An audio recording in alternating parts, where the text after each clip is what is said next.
you're going to be giving away a gift card. Yes, $500 gift card.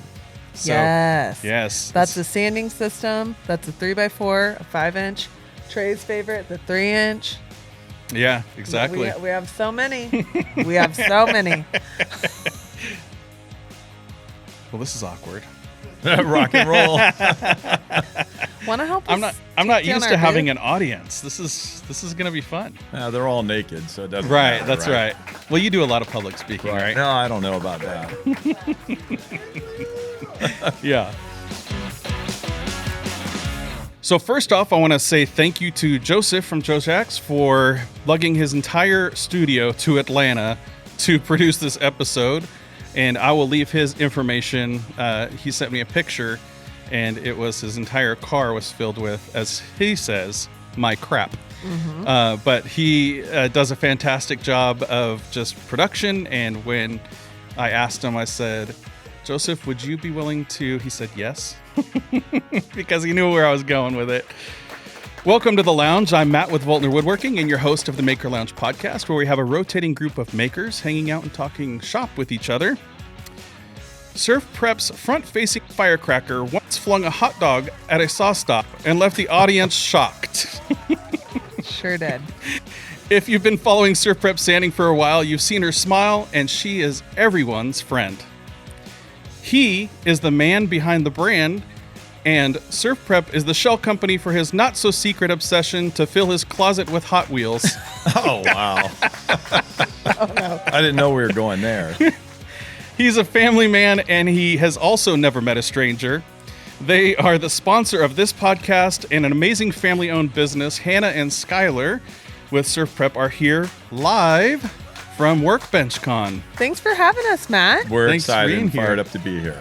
Yeah, so tell me, we won't go into the Hot Wheels thing. That's okay. There's quite a few of them, though. But anyway. Okay, maybe we will go into it. If Surf Prep doesn't work out, he's trying to sell them on eBay. So that's how he'll pay the bills.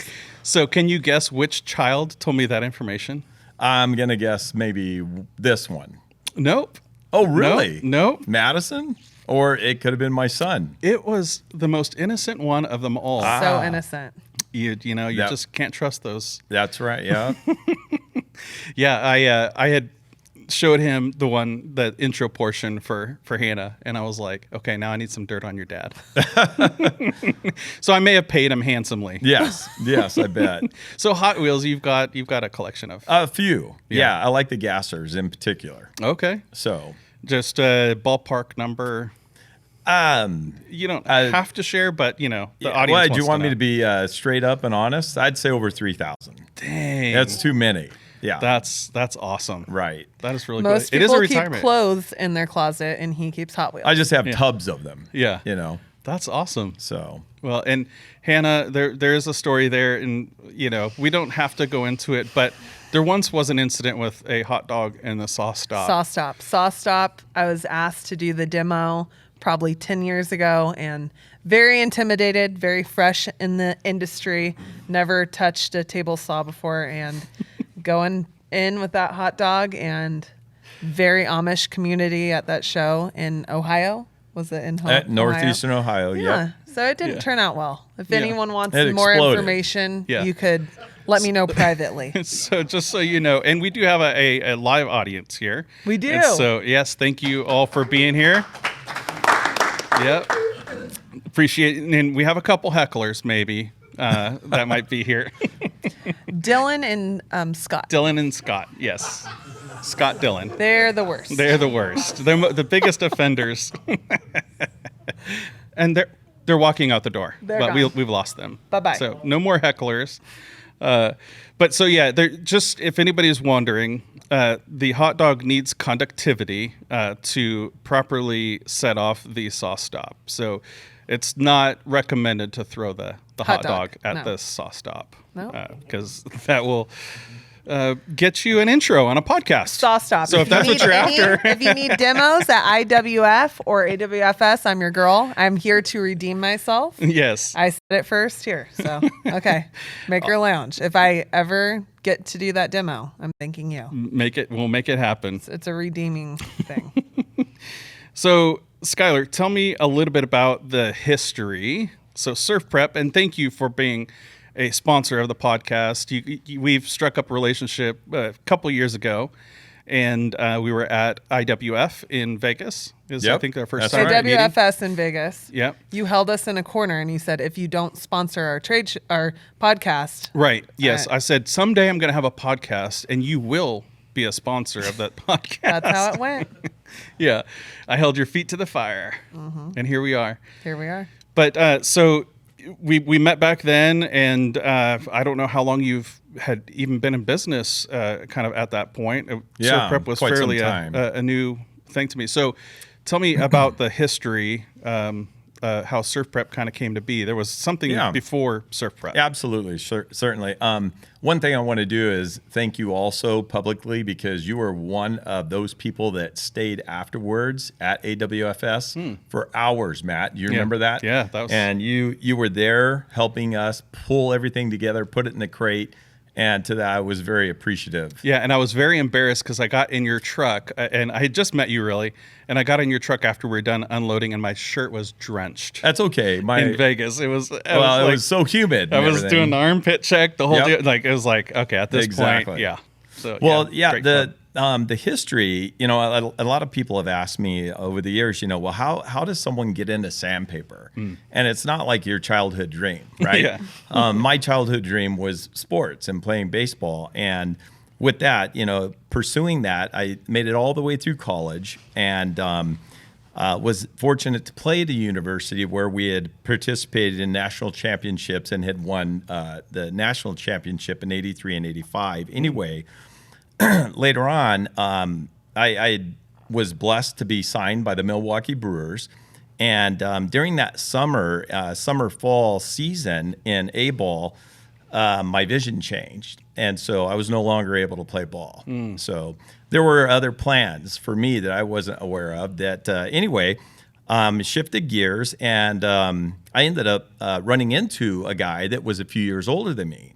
And he had on the same World Series ring that I had. And, it was like a fraternal meeting. It's like, whoa, you played for Coach Scalinos like I did? Nice. And I didn't know him. And we get to talking, and he says, hey, my company's looking to add a person in Southern California in sales. And I'm like, oh, that's cool. So what do you sell? And he's like, I sell sandpaper. And I'm like, no. Yeah. That was a quick no. Was it traditional sandpaper? Oh, yeah. It was all, coated abrasives. And he said, well, one of our accounts is Louisville Slugger. I'm like, whoa, they must sand bats then, right? Wood. And he's like, yeah. And I was like, and it kind of intrigued me. And I'm like, nah, I'm really not interested. But one comment he also made was like, you get a car. I'm like, what do you mean? He goes, well, you get a car. Well, my car was a beater, then. And so what were you driving? It was an older Toyota. Okay. So, but anyway, that's where it kind of started. And I got, I started with that company, and I learned quickly that it was all about building relationships. And there was a 12-year, 13-year period where that's all I had done is I was working on building relationships, trying to figure out where companies were struggling and bleeding, and became quite successful. It was rewarding. And thereafter, not too long after, I resigned because what was happening is a lot of companies were asking me for products outside of sandpaper. They're like, man, you have done so much to help us here. Can you get us wiping rags? Can you get us PPE? Can you get us safety equipment, whatever? And so it wasn't fair to the company I was working for to start doing that unless I went out on my own. And that's when I went out on my own.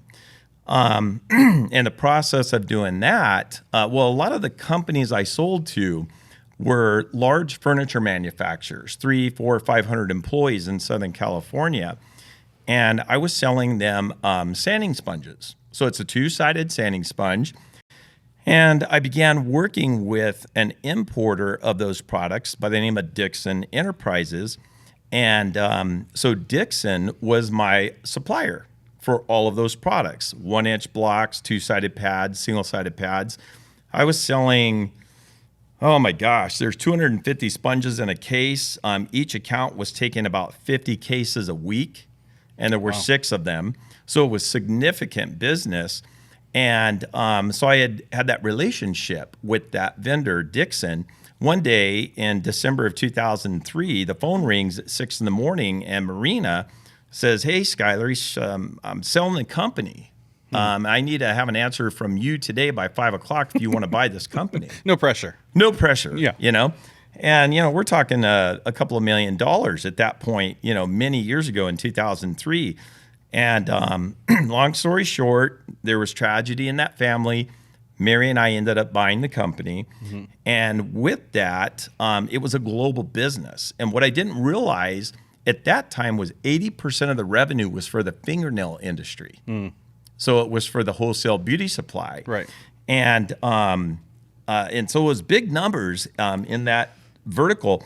But I started really, I had the liberty now because I was dealing directly with the factory in England to do some different things and to explore and to make some different things happen, which kind of evolved into taking the two-sided hand pad, removing the abrasive on one side and attaching it to a hook and loop backup pad. Right. So we were helping the operator remove the abrasive from their skin and just grab a hold of a sander. Oh, nice. So that process that went from 2004 to 2009. Lots of positives, lots of things were happening. Yeah. The factory couldn't get everything set. The pads were falling off. They weren't staying on and all that. But finally got it to where it was perfected. And that's about the time in late 2008 where Surf Prep was born. Okay. As a brand outside of all of the other products that we had. And so you had the small kids kind of at that point. So Child labor. A lot of changes. Hannah, did you see your dad a lot during that time? When I was forced child labor in the warehouse, yes, and he was my catcher when I was pitching. So Yeah. we saw each other a lot. But he was busy on the road, but always making an effort and always a present parent. So. Yeah. Made sure I was always coaching. Yeah. Absolutely. That was important. Yeah. Raising a family. Well, I can see that, just interacting with you over the number of, years that I've known you and just seeing how you are with your family, which is why I said in the intro that you're a family man, and you also kind of are a shepherd. I think you kind of, you're like a magnet for people. Yeah. Thank you. Yeah. It's so you were going through Dixon and then Surf Prep started to happen and started to.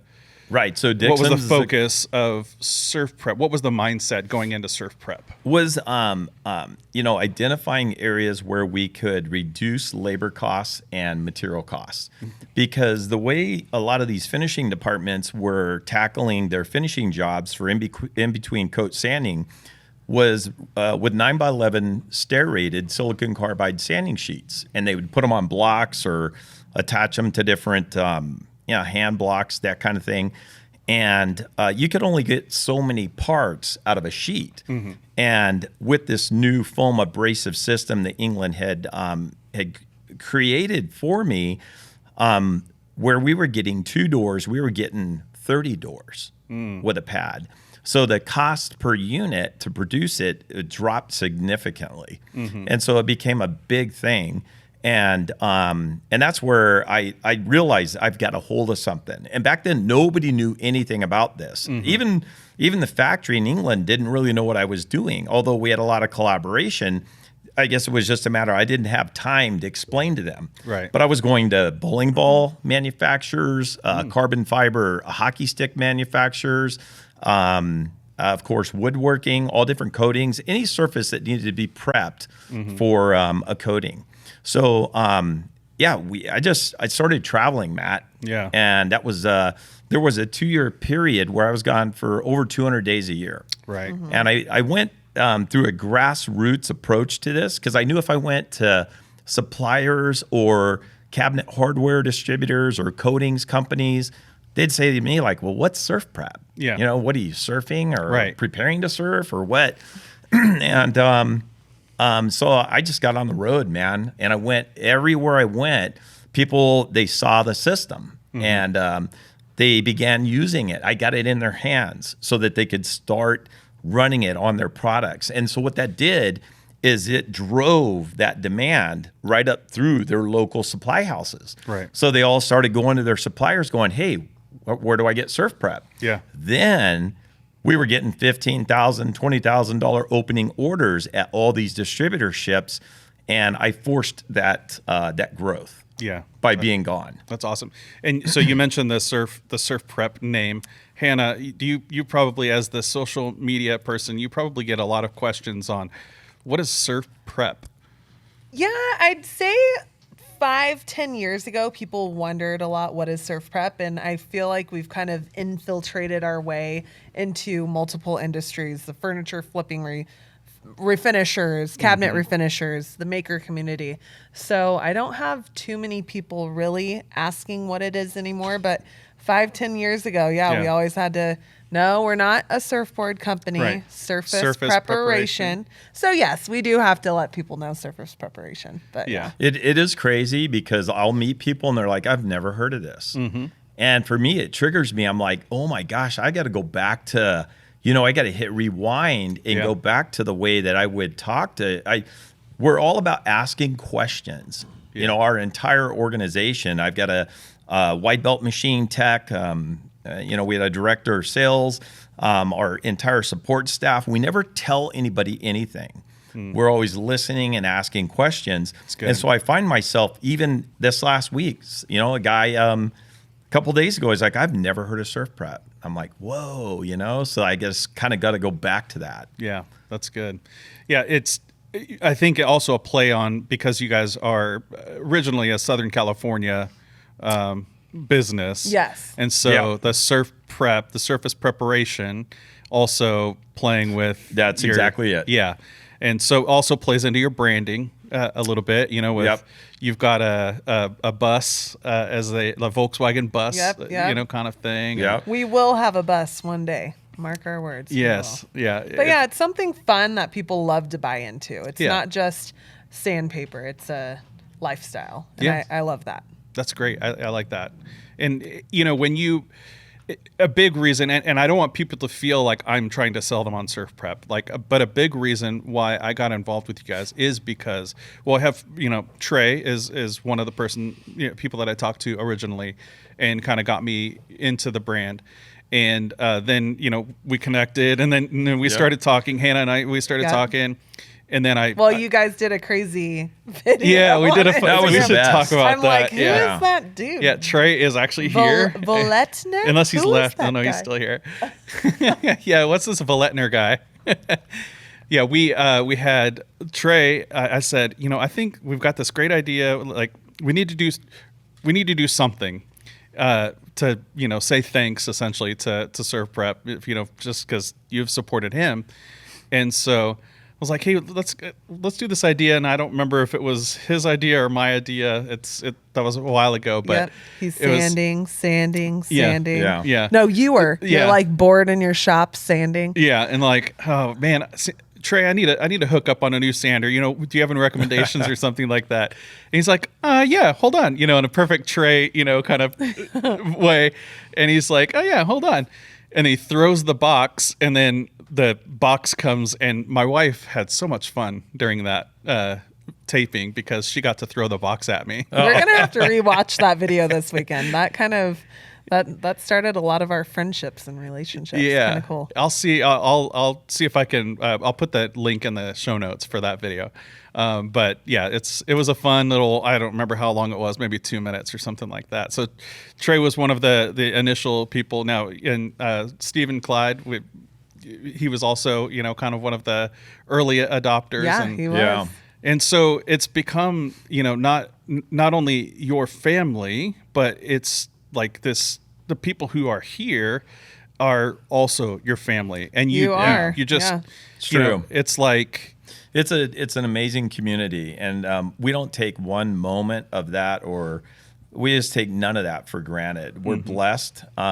I believe, blessings come because you work hard, you serve other people, and you can't keep calculations of like, I do this, I do this, I do this.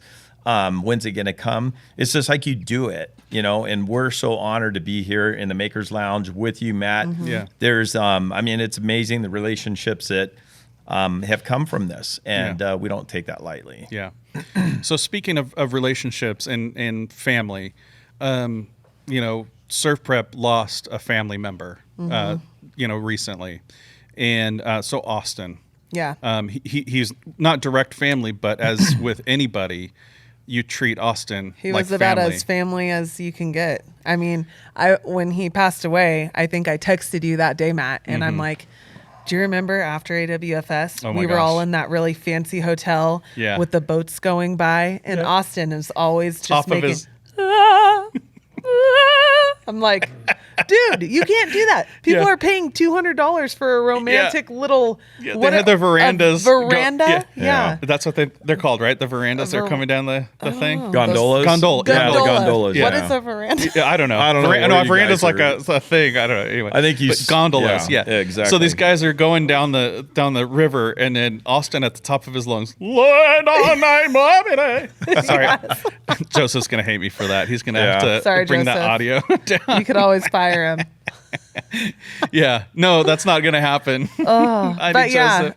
I mean, Austin was salt of the earth, and I got to the point where it's kind of, with coworkers, it's crazy because it's so easy to just come when you're in town, come stay at our house, become best friends with my husband. Yeah. Let me be best friends with your wife, and it's a trip. It's like I've talked about it so much, and Right. one of my best friends passed away. It's crazy. And, Yeah. and life keeps going, and we have to keep working, and Yeah, it's kind of, I wanted the world to just stop right. and for us to be able to take a year to just miss Austin and honor him. And it's like, we got to keep rocking and rolling. It's the oddest thing to lose someone that you love so much and then have to keep working. Yeah, If it's a family member or a friend, I mean, it's not infiltrated with your work. right. So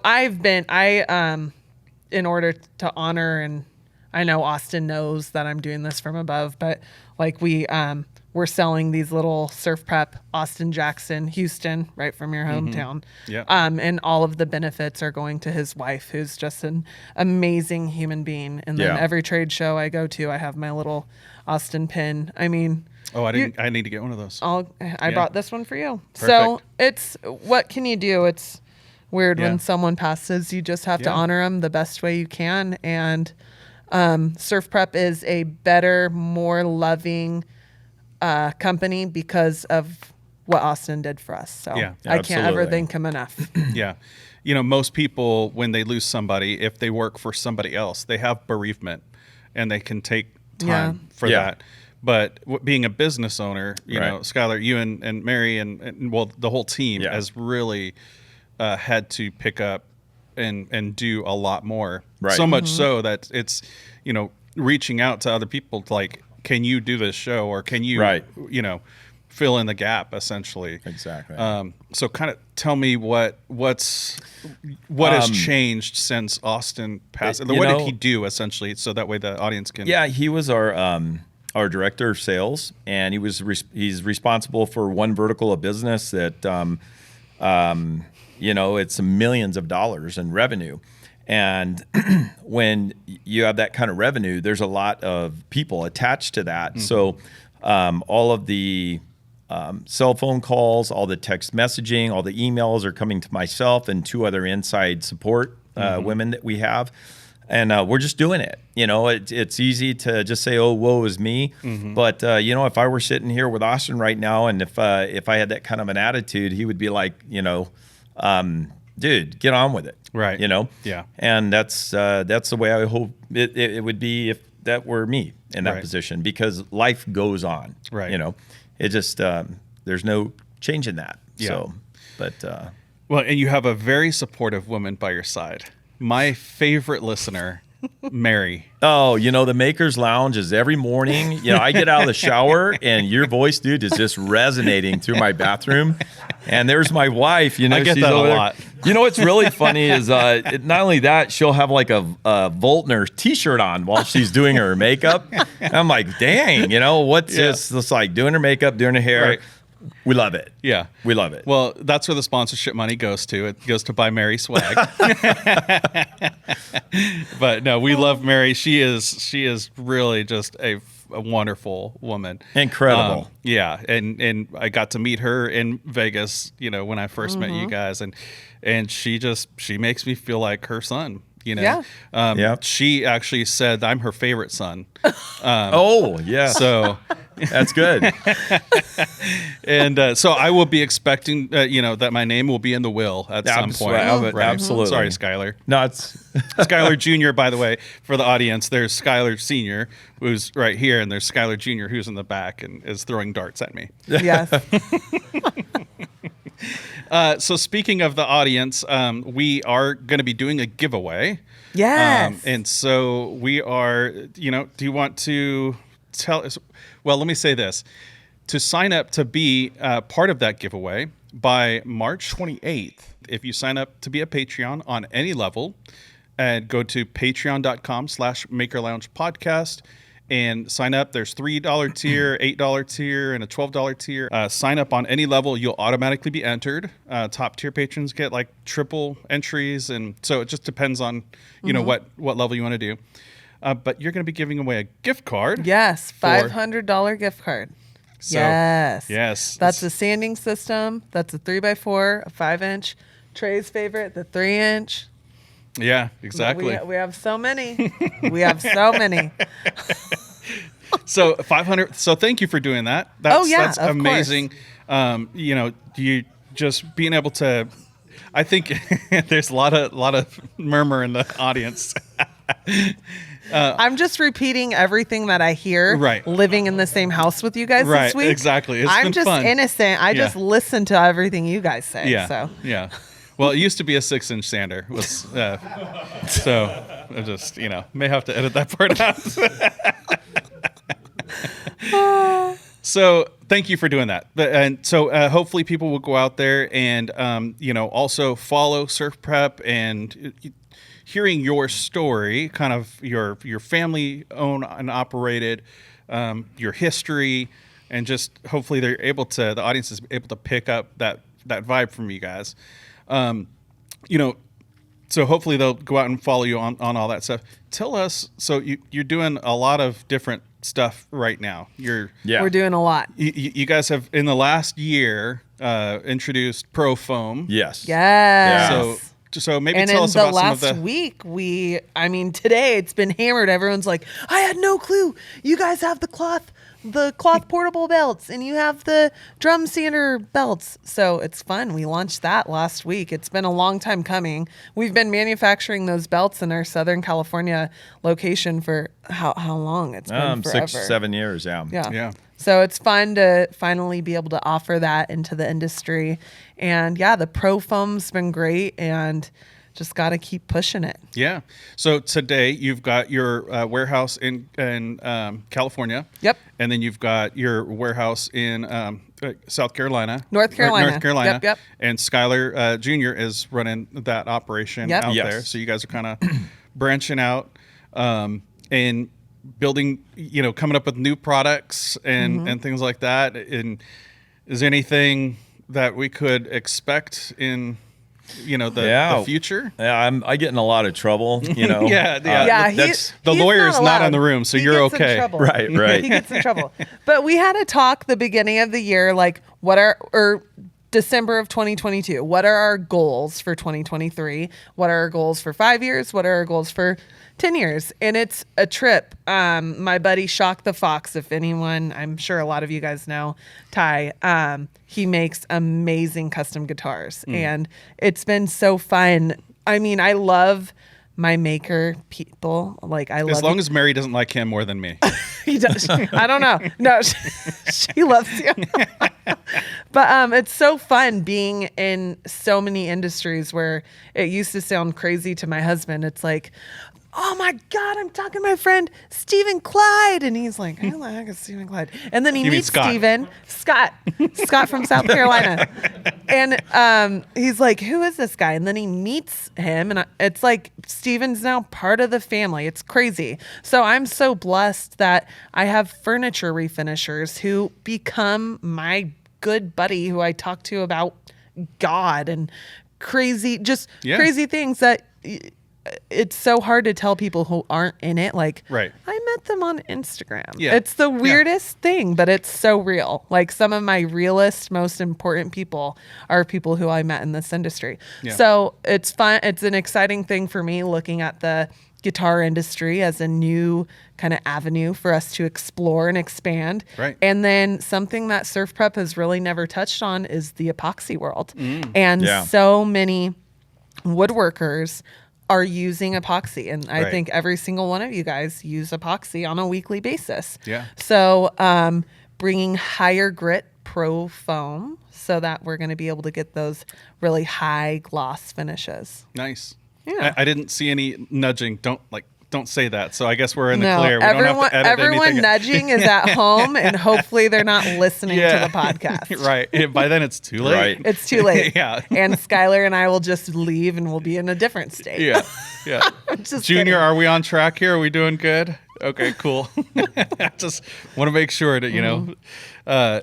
So most, I heard a really interesting podcast. I listened to a podcast, Colin and Samir, and they had a guest on, and they were talking about this, you know, if you, I don't remember who the guy was exactly, but he was saying, if you drive down the road and you see a cow, then you just see a cow. You move on, right? Right. And if you because you've seen 100 cows, and nobody stops and takes a picture, nobody, except for if you got small kids in the car, right? Moo moo cow, right? But most people aren't thinking, oh wow, a cow, especially if you live in Texas like I do. So the thing that they said was, now that's not a big, you know, issue, but when you come across a purple cow, let's say you saw a purple cow, you're pulling the car over. Yep. You're like, okay, that's what is that purple cow? So that thing stands out from the noise. Absolutely. What does Surf Prep do to stand out above all of the other competition in this space? It's a highly competitive space. Yeah, exactly. You know, I've been asked that question since we won the Visionary Award. But never with a purple cow reference. Never with that reference. No, never like that. When we won the Visionary Award in 2015, it was for innovation and productivity in sanding. And that's an award that a company like Merca, you know, 27 years ago had been awarded. And there are other companies like 3M, I believe, had won that award. When we won that award, and that was a panel of 20 judges from some of the largest OEM, we're talking master brand, large OEM manufacturers, kitchen cabinet companies, it could be the guitar industry, whatever.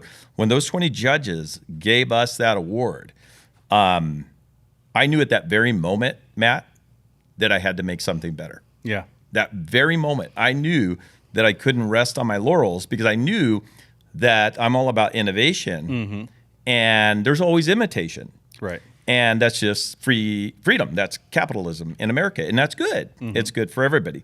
So I went to work immediately. And that's how long it took me to get ProFoam to market, especially in the last few years with supply chain issues and that type of thing. Right. But my focus has always, you know, people say, well, who's your biggest competitor? And I look at them and I go, my biggest competitor is the 6 inches between my ears. Because if I'm focused on somebody else, and if I'm not focused on the user of the product, we've had women that call in or that chat that have multiple sclerosis, like my mother did all her life, and they're like, I'm able to sand a table with your foam sanding system. And I'm in the conference room and I hear things like that, and I don't share this with a lot of people. I'll be transparent with you now. I mean, I'll cry. I'm like, well, my mom dealt with MS. Right. Okay. And so I'm like, really? A sanding system? You got to be kidding me. And I'm hearing this lady share this with our team. And I'm like, this is crazy. Changing lives. And so I always made it my mission to be, if you're in second place, you're looking at somebody's back end. Yeah. Right? So I always want to be on the forefront. And during that time of travel, I'd been to Paul Reed Smith. I'd been to Stickley Furniture. And I mean, there was an incident at Stickley Furniture. I'm working with a lady on a sanding line. This lady has been on this sanding line for 25 years. Sanding on the same toe line, sanding the same type of chairs. God, that sounds miserable. But Matt, you know what? You look at that, right? And you're like, this is a human being. Yeah. Right? And I'm like, why have you shown up every day for 25 years? Okay. So there must be tremendous company culture there. There's got to be some great core values. Okay. There's got to be something that woman, that she has never left. Right. So we hand her the sanding system, and these people know in 2 seconds. They know somebody's sandpaper, their sander. If these people are sanding for 7 hours a day, they know that in 2 seconds. Yeah. This lady sanded for 15 minutes. She turned around, she threw her arms in the air, and telling you, Matt, I felt like I was in a Baptist church in the South.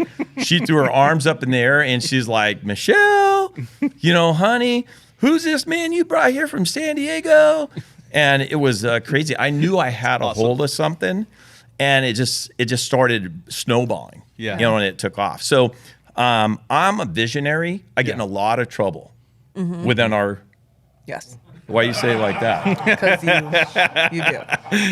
Yeah, it's not cool. But so, and you've got to have an integrator. Yeah. Right. And at this moment, that happens to be my wife, my teammate. Right. And so, and the other thing that's slightly frustrating in our building is I'm the only dude in the office. No. There's like 10 women. Yeah. I think I'm the other dude. Yeah.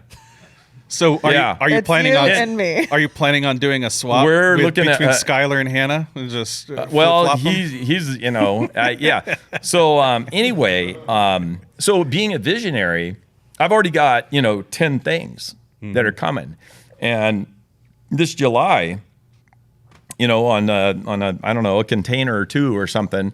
So we've got new things that are rolling out because we always want to be on the forefront. So Right. I would say in a nutshell, our service, nobody can beat it. Right. There are 2 women on our chat line.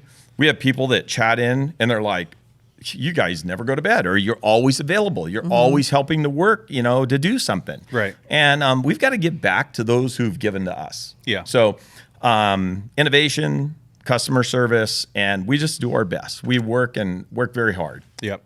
So I've got 2 more things. So you mentioned customer service, and there was a story that you told me about a company that dropped a, and I put air quotes, dropped a sander. Can we talk about that for a moment? Sure. Yeah. So, and I don't want to put them on blast. Maybe I wish we had that sander with us. So there was a moment when you got a phone call and said, hey, my employee dropped, and air quotes again, this sander, you need to fix this. Well, yeah, he called me up, and that's partially correct. He goes, "Hey, Skylar, I just made an investment. I love this system. I loved what it what it was all about." He goes, "I bought 7 of them, and it's our 3x4 electric tray." I'm like, "Great." I'm like, "What's going on?" He goes, "Well, they're junk." I'm like, "Are you kidding me?" In my mind. And I don't ever want a verbal spar with anybody. Right. Right. So I'm asking questions. Well, what exactly is wrong with it? What would cause you to, share that like that? He's like, my guy, he said he's dropped it off the table and it just doesn't work anymore. So I said, do me a favor. I said, here's my UPS number. Send that thing to me next day, but be available tomorrow when I get it so we can do a FaceTime call because I want to open the box with you on the video call. And so I call him up and he answers the phone. He goes, "Hey, man, I need to come clean with you on something." I'm like, "What's up?" He goes, and I won't repeat what he said. Yeah. But he said we have that, the bleep button ready, Joseph? He said that kid drove over that sander with an F-350 Ford Transit cargo van full of 5-gallon pails of paint.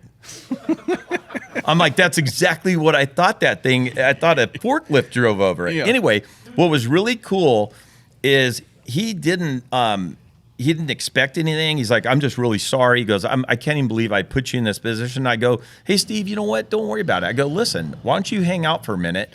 I took the whole lower assembly of the tool apart, the metal plate, the backup pad. Took the pad supports out. I go, we're going to build this back up. I'm going to plug it in. I said, we're going to see if it's rocking and rolling for you. Mm-hmm. Did all that with them on there, plugged it in, Matt, ran beautiful. That's the difference in our nylon composite housing and how it protected that motor and the computer board. Mm-hmm. And he was like, I can't believe you did this. He goes, you're the owner? I'm like, dude, all that means is I clean the toilets just like you probably. Yeah. You know, and the bathroom floor every once in a while. Yeah. He's like, I can't believe you did this. Mm-hmm. I go, well, I appreciate you, man. Yeah. And he goes, okay, how do I pay you for this? I go, don't worry about it. I'll put it in the mail to you, UPS, and you'll have it in a couple days. Yeah. So, Hannah, and I said two more things. It's really two more things from now. It's like the last thing. Four This more is things. the culture that your parents have kind of put into the business. Like, how have you seen that? Has it been just consistent? Like, how have you seen that affect other people and other? Our culture, it's crazy. I'd say it's every single day we're growing and becoming better and better and better. And our culture started, I'd say we started kind of peaking, and we're never peaking. There's always room for improvement. But we started book clubs, and it started with some of the guys in the warehouse. And then we ended up reading 2 Second Lean with Paul Akers. And anyone listening to this podcast, if you want to just make your morning routine at home better, read 2 Second Lean. That's an amazing book, and Paul Akers is an amazing guy. But we started implementing book club, and the guy in the back who we'd never heard talk or say a word before started coming up with lean ways to make production in the warehouse run smoother. And it just, the team camaraderie just grows, and everyone's so much happier. So it's been implementing little things like that have really made our company better. And we have so much more room to grow, and just employee recognition and all that. There's, Nice. we love our company culture, and we learn from other people. We're definitely not reinventing the wheel. I look at Reborn Cabinets. There's a lady named Diana there who I notice how she recognizes her employee. They have so many employees. She recognizes all of their birthdays. So there's little things that make you love going to work. Awesome. And another thing in our company culture that all of our buddies here, we will show videos that you guys share using Surf Prep. And when Michael, he's on the machine 40, 50 hours a week, when he's punching Surf Prep Pro Foam pads, it gets kind of redundant. But when he sees how it's sanding a beautiful tabletop, or bringing back to life a grandfather clock that's been in the family history for generations, he's like, know what? This is why I take pride in my job, because people like you, Matt, are using Surf Prep, and it's helping you do a better job at your job. That's so great. It's fun for us to be able to see you guys, the people who are using it on the daily basis, and it makes us love our job. Yeah. So literally keep pressing forward. Yep. yeah, Literally. absolutely. That's awesome. Always room for growth. Most people, they have a 5-year plan or a 10-year plan, and nobody saw that 2020 we were going to be dealing with a pandemic, right? So you guys probably went through a lot of uncertainty during that time. And I don't want to dwell necessarily on all of that, what happened during that time. Nobody wants to relive that. Those 2 years just don't exist, right? Right. We just pick up and move on. But how has that shaped the way that you are going to do your 5 and 10-year plan? Does it make you tighten up, or does it make you just say, yeah, whatever? Although we've had tremendous growth, when you're well over 8 figures in revenue, it's significant. And okay, so what did COVID teach me? COVID taught me patience, and it taught me that I'm not in control. There was an external force affecting all of us. All of our business. We didn't know. Right. Nobody in the world knew. 2 2 more And, weeks. you 2 know, more weeks. Yeah, April. Like April, everybody was paralyzed of 2020. I'm sitting there, and one vertical of our business, which is multiple millions of dollars a year, is the beauty supply industry. Mm-hmm. And we heard, I don't know, what's that lady Lopez? Oh yeah, Jennifer Lopez, or whatever. She or I don't know, something happened, whatever. And so all of a sudden, all the nail salons are shut down. We're shipping nothing. wow. If you can't ship, millions of dollars a month of product, I'm sitting here and I'm looking around at all the employees. I'm like, what are we doing? Mm-hmm. And man, we thank goodness they started going through the back door. Right. All the nail salons and hair salons, everybody's going through the back door. People need their nails done. Yeah, they need their nails done. If they're happy, they need their nails done. If they're sad, they need their nails done. But so we just stayed the course, and boom. All of a sudden, the whole that whole part of we had crazy growth. Through the last quarter of 2020, all of 2021, those were crazy years. And what I was going to say is our market share, even though we are where we are, we have such a tiny market share. Mm-hmm. And for us, we can always be growing. Mm-hmm. Yeah. So you just have to have the right mindset. You got to have the right mindset. You got to have the right attitude, have a lot of faith, and just keep serving. Yeah. Because somebody out there needs help. That's great. So such great words. I know that we could go on for hours. And we'll continue this conversation, but people can go and check out the Serve Prep stuff. I'll put it in the links in the show notes. And I've really always enjoyed talking with you guys, and loved hearing a little bit more of the backstory, things I didn't necessarily hear before. Yeah. So you're kind of like an onion. I keep peeling back layers of the business, which is incredible. So thanks for being here and separating this time out. Thanks to Joseph from Jojax for producing this episode. And also thank you to the Patreon members. If you want to get in on that giveaway for the $500 gift card, head over to patreon.com/MakerLoungePodcast. And so thank you to, we always like to name out our top tier patrons. I'm going to name all of them out. We have 18. So let's do it. Jimmy McAnally, Artigiano Serio, Wimm Design, Calvary Customs LLC, Cleancut Woodworking, Bailey Thompson, Dave Garcia, Broken Lead Woodworks, Starks Lagoon, Sawyer Design, Making at Home, J&E Design, Temecula Yard Games, Jason Bent, 513 Woodworks, Corey Davoll, and Andy Bird Builds. Right on. Thank you guys. That's and thank you to awesome. the Patreon members and everybody in the audience for being here. I hope you guys have enjoyed this. I am hooked and want to do live in-person episodes from now. So this has been pretty cool. So thanks for doing that, and we will see you in the next episode. Thanks, Matt. Thank you.